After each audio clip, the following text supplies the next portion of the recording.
been a month and a half since we left the boy in the water. Now I lie in the dirt and fire comes down from above. It's a song, I tell myself, the same as I always do. The bass sound of the heavy shots, the soprano of the screams, the tenor of my own fear, all part of the music. Don't try to run, I told the other two. But new decoys never listen. They believe what the society told them on the way out here. Do your time in the villages and we'll bring you home in 6 months. We'll give you citizen status again. No one lasts 6 months. When I climb out, there will be black buildings and splintering gray sagebush, burned fallen bodies strewn along the orange sandy earth. And now there's a break in the song, and I swear, the airships are moving on.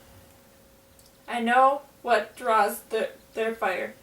Early this morning, boots crunched in the frost behind me. I didn't look back to see who followed me to the edge of the village. What are you doing? Someone asked. I didn't recognize the voice, but that didn't mean much. They're always sending new people out here to the villages from the camps. We die faster and faster these days. I knew even before they pushed me out onto the train back in Oria, the society would never use us to fight. They have plenty of technology-trained officials for that. People aren't aberrations or anomalies. The society needs what we are for them, our bodies, decoy villagers. They move us, part us wherever they need more people to draw fire from the enemies. They want the enemies to think the Outer Providence are still inhabited and visible, although the only people I've seen here are ones like us. Drop down from the sky just enough to keep us alive until the enemy kills us. No one goes home, except me. I came home. The Outer Providence is where I once belonged. The snow, they told the new decoy. I'm looking at the snow. It doesn't snow here, he scoffed. I didn't answer. I kept looking at the top of the nearest plateau. It's something worth seeing, white snow and red rocks. While the Mets are turns from white and crystal clear, the shots through the rainbows. I've been high before when the snow came down. It's beautiful the way it features the white dead plants. Behind me, I heard him turn and run back towards the camp. Look up on the plateau, he yells. The others stared and called back in excitement. We're going up to get snow, Kai, someone hollered at me a few moments later. Come on. You won't make it, I told them. It will melt too fast. But no one listened to me. The officials still keep us thirsty, and what water we do have tastes like the inside of our canistines. And the closest river now is poison, and the rain doesn't come often. One cold swallow of fresh water, I can see why they wanted to go. You sure? One of them called back to me, and I nodded again. You going, Vic? Someone called out. Vic stood up and shielded his hard blue eyes with his hand and spit down at the frostbitten sagebush. No, he said. Kai says it will melt before we get there, and we've got graves to dig. You've always been making us dig. One of the decoys complained. He's supposed to act like a farmer. That's what the society says. He was right. They want us to use the shovels and seeds of the village sheds and plant winter crops and leave the bodies where they lie. I've heard the other decoys say that that's what they do in other villages. They leave the carcasses for the society or the enemy or any animals who might want them. But Vic and I bury people. We started with the boy in the river and no one stopped us yet. Vic laughs, a cold sound. It's an absence of any officials or officers. He has become the unofficial leader out here, and sometimes the other decoys forget that he doesn't actually have any power within the society. They forget that he's an aberration too.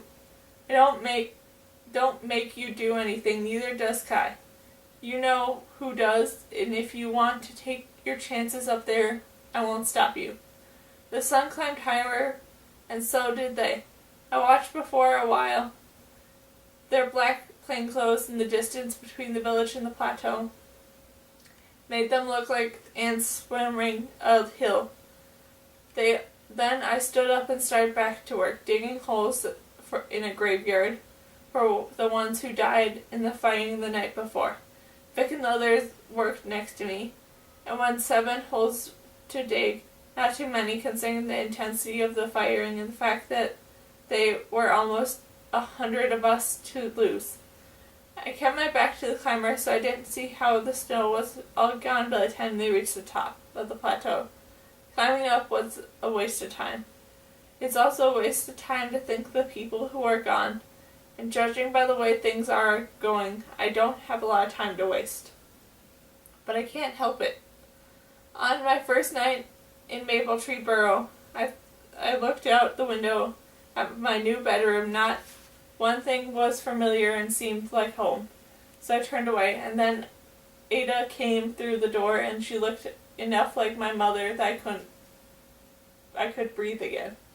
She held her hand out with the compass in it.